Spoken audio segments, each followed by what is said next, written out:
এরপর বিয়ের দাবিতে প্রেমিকের বাড়িতে উঠেছেন এক প্রেমিকা। মাদারীপুরের ডাসার উপজেলার পূর্ব কমলাপুর।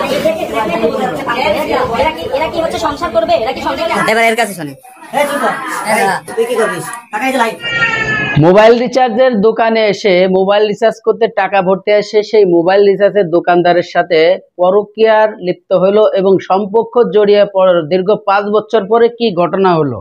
সুপ্রিয় দর্শক শ্রোতা, আসসালামু আলাইকুম। দেশে এবং প্রবাসে, দূরে এবং কাছে, যে যেখান থেকে আজকের এই ভিডিওগুলো দেখার জন্য প্লে করেছেন, সবাইকে অসংখ্য অসংখ্য ধন্যবাদ। প্রিয় দর্শক, আশ্চর্য হয়ে যাবেন আজকের এই ঘটনাটি হয়তো অনেকে জানলে, বিশেষ করে প্রবাসে যে ভাইরা আছেন, প্রবাসী ভাইদেরকে উদ্দেশ্য করে বলতেছি, আপনারা অবশ্যই সচেতন হবেন। আপনারা অবশ্যই সচেতন হবেন।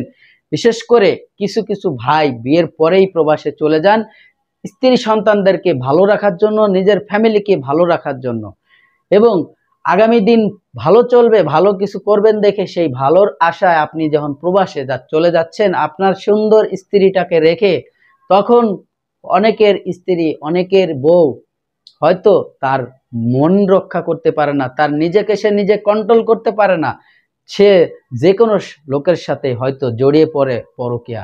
প্রিয় দর্শক, এমন একটি ঘটনা ঘটেছে, যখন তার মোবাইলে টাকা ছিল না তখন সে বাড়ির পাশে একটি মোড়ের দোকানে যায়, সেই মোবাইল রিচার্জ করতে যায়। সেই মোবাইল রিচার্জওয়ালার কাছে মোটামুটি কথাবার্তা হলো, ফোন নাম্বার আনে, একের পর একদিন কথা, 2 দিন কথা বলতে বলতে তার সাথে পরকীয়া লিপ্ত হয়ে যায়। এই ঘটনাটি পাড়ার লোকে এবং বাড়ির লোকে সবাই জানে।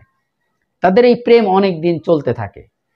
প্রিয় দর্শক, এক প্রকারের যখন জানাজানি হয়, যখন ঘটনাটি জানাজানি হয়, তখন মেয়েটি অস্বীকার করতেছে, ছেলেটিও অস্বীকার করতেছে। এভাবে অনেক দিন চলতে থাকে। কিন্তু তার যে স্বামী প্রবাসে থাকতো, সে কিছু ঘটনা জানলো।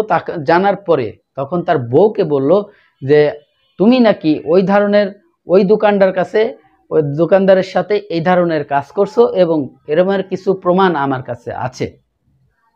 প্রিয় দর্শক, যখন কল রেকর্ডটা জানতে পারলো, তখন ঘটনাটি উল্টা ফিলে ঘটে গেল। এমন কিছু তথ্য বের হয়ে আসলো, আপনারা শুনতে হয়তো রাজি নাই।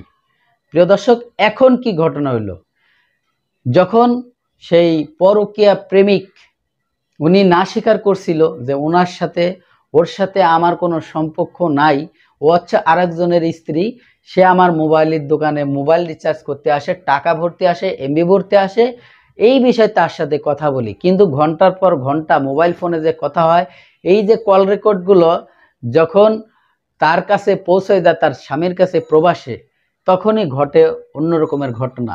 যখন সে চাপ দেয় যে তুমি আমার বাড়ি থেকে নেমে যাও, তুমি আমার বাড়িতে থাকতে পারবা না, যখন তার ফ্যামিলিকে এই ধরনের কথা বলে, তখন তার ফ্যামিলি ঘাড় ধরে যখন বের করে দেয়, তখন সে কি করে, ওই মোবাইল রিচার্জ আলার দোকানের বাড়ি যায় সে অন্বেষণ করে। এভাবে অন্বেষণ করতে করতে মোটামুটি 3 দিন চলে যায়, খায় না কিছু, শুধু পানি খায়। এইভাবেই সে বাড়িতে চলে আসে। অথচ সেই যে দোকানদার, সেই লোকটা কিন্তু 3 দিন ধরে বাড়িও যায় না। তার স্ত্রী সন্তানদের সে বাড়ি রাখছে এবং সে তাকে অনেক মারধর করছে। তারপরে ওখানে বিভিন্ন গণমাধ্যমে এসে যখন সাক্ষাৎকে নিল, এই ধরনের ঘটনাগুলো জানতে পারা গেল। প্রিয় দর্শক, আমি আর বেশি কথা বাড়াবো না, চলে যাব সেই গুরুত্বপূর্ণ ভিডিওতে। আর ভিডিওতে যাওয়ার আগে ছোট্ট করে একটি রিকোয়েস্ট করবো, দর্শক, আপনি যদি আমার এই চ্যানেলে নতুন বন্ধু হয়ে থাকেন, ভালো লাগলে চ্যানেলটিকে সাবস্ক্রাইব করে রাখবেন। আর অলরেডি যারা সাবস্ক্রাইব করে রাখছেন, সবাইকে অসংখ্য অসংখ্য ধন্যবাদ। তবে চলুন আমরা সেই গুরুত্বপূর্ণ ভিডিওটি দেখে আসি। সুপ্রিয় দর্শক শ্রোতা, এতক্ষণে মোবাইল ফোনের দোকানে পরিচয়, তারপর প্রেম, 5 বছর ধরে বিভিন্ন স্থানে ঘোরাঘুরি। এরপর বিয়ের দাবিতে প্রেমিকের বাড়িতে উঠেছেন এক প্রেমিকা। মাদারীপুরের ডাসার উপজেলার পূর্ব কমলাপুর গ্রামের এই ঘটনায় এলাকা জুড়ে চাঞ্চল্যের সৃষ্টি হয়েছে। শুক্রবার সকালে মেয়েটি সেই প্রেমিকের বাড়িতে আসেন এবং সেখানে অনশন করছেন। তার একটাই দাবি, যার সাথে তার প্রেমের সম্পর্ক ছিল টানা 5 বছর, তাকে স্বামী হিসেবে চান এবং স্ত্রীর মর্যাদা চান। সেই দাবি নিয়ে তিনি অনশন করছেন। শুক্রবার সকাল থেকেই অবস্থান করছেন ডাসার উপজেলার পূর্ব কমলাপুর গ্রামে। আমরা কথা বলেছিলাম মেয়েটির সাথে, তিনি জানিয়েছেন 5 বছর আগে মোবাইল ফোন মেরামত করতে গিয়ে পরিচয় হয় পূর্ব কমলাপুর গ্রামের নাসিরউদ্দিন মাতুব্বরের সাথে। তারপর আপনারা যে ভিডিও ক্লিপটা দেখেছেন, আশা করি হয়তো আপনাদের ভালো লেগেছে। যদি আপনাদের এই ধরনের ভিডিও ভালো লেগে থাকে অবশ্যই ভিডিওটি বন্ধুদের মাঝে শেয়ার করে দিবেন। চ্যানেলে নতুন হলে চ্যানেলটিকে সাবস্ক্রাইব করে রাখবেন। সবাই ভালো থাকবেন, সুস্থ থাকবেন। আল্লাহ হাফেজ।